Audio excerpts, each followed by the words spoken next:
পুনৰ ভাইৰেল মুছলমান ৰাবিয়াৰ আন এটি গান।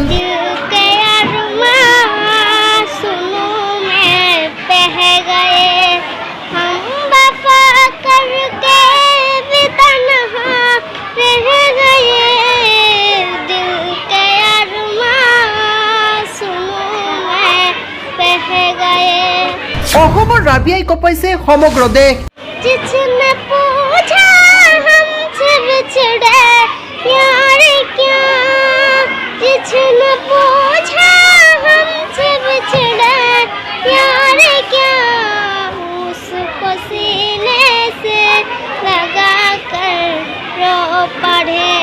এবাৰ হিন্দী গীত ভাইৰেল ৰাবিয়াৰ কণ্ঠত। এটি কণমানি ৰাবিয়া চতুৰ্থ শ্ৰেণীত পঢ়া এইগৰাকী ৰাবিয়াৰ এটি গান অসম দৈনিকত প্ৰকাশ হোৱাৰ পাছতেই এবাৰ সমগ্ৰ ভাৰতৰ লগতে ভিন্ন প্ৰান্ততো ভাইৰেল হৈ পৰিছে ৰাবিয়াৰ এটাৰ পাছত আন এটি গান।